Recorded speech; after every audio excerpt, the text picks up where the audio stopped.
Championship. Mbibutsa ko rero kugeza ubu ngubu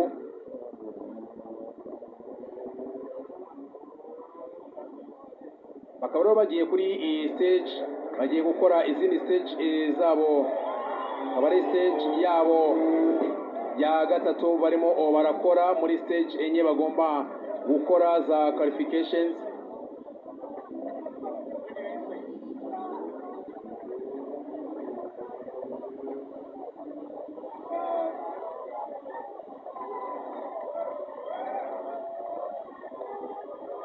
Karan Patel ndetse na Sanshani ya Nikiri basanzwe bamenyera ishyura ko bose bakinira kuri lisanse ya Kenya. Ubona ko banafite nuvuga ngo mu buryo buri tekinike ibyo nabasobanura gurebona iyo afunze imbere kubera ko imodoka ibitakurura inyuma, nuvuga ngo inyuma hamera nkaho hahagurutse kubera ko abafunze inyuma, ariko mu gihe izo modoka za R5 zikurura imbere n'inyuma, nuvuga ngo inyuma hakomeza hakora kandi ntabwo haguruka, nuvuga ngo ko hakora hiki, nuvuga ngo ifata hasi. Mu gihe izi zo zikurura imbere, iyo imbere wafunze inyuma ibiro bimeze nk'ibivuyeho, ariyo mpamvu wirinde umuvuduko. Ushatse guhita ufatiraho utabanje gufunga imodoka ushobora kwirenza umuhanda. Mu gihe rero zino modoka za R5 zikurura imbere n'inyuma, nuvuga ngo imbere urahafunga, inyuma agakomeza hakora kandi hagakora hicaye hasi. Ariyo mpamvu ubona ko mu buryo buri tekinike kuri ino modoka ya Sanshani ya Nikiri ubonye ko uburyo yarashatse gufunga ashaka kwita yakselera inyuma n'ubundi modoka yari yagurutse. So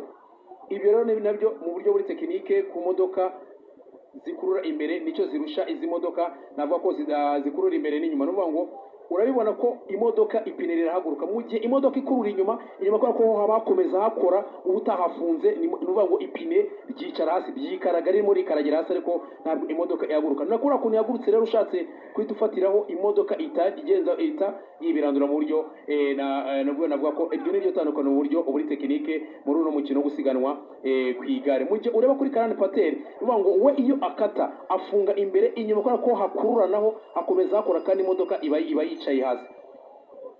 Ariyo navuga ko rero ubwo iryo ni itandukaniro mu buryo buri tekinike. Ipine imodoka idakurura inyuma, iyo ufunze kuriya wihutaga inyuma harahaguruka, iva hasi ku buryo ushatse utagabanyije imodoka ishobora kuba yahita yikaraga ikasanga yakuregeje umuhanda. Mu gihe ku modoka ikurura imbere n'inyuma, iyo ufunze imbere kugira ngo nuvuga ngo ufunga imbere kugira ngo uhindure icyerekezo, ariko inyuma ho nuvuga ngo hakomeza hikaraga hanaturuna, ku buryo noneho handi imbere umaze gufata icyerekezo urekura amapine y'imbere, inyuma akahita ukomerezaho utongeye kujya gutangira ngo ndi bushya.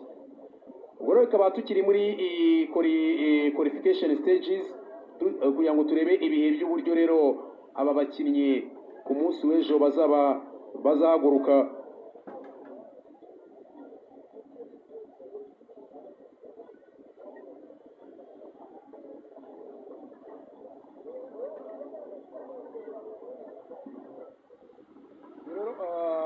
Aho isiganwa ryabereye rero nuvuga ngo murabona Radisson Blu, bimwe mu byiza bitatse u Rwanda, navuga ko ndetse yewe yerekana ko u Rwanda rumaze kugira iterambere kugeza ubu ngubu. Rero akaba rero mu kanya navuga ko imodoka rero kugeza ubu ngubu zarimo zikora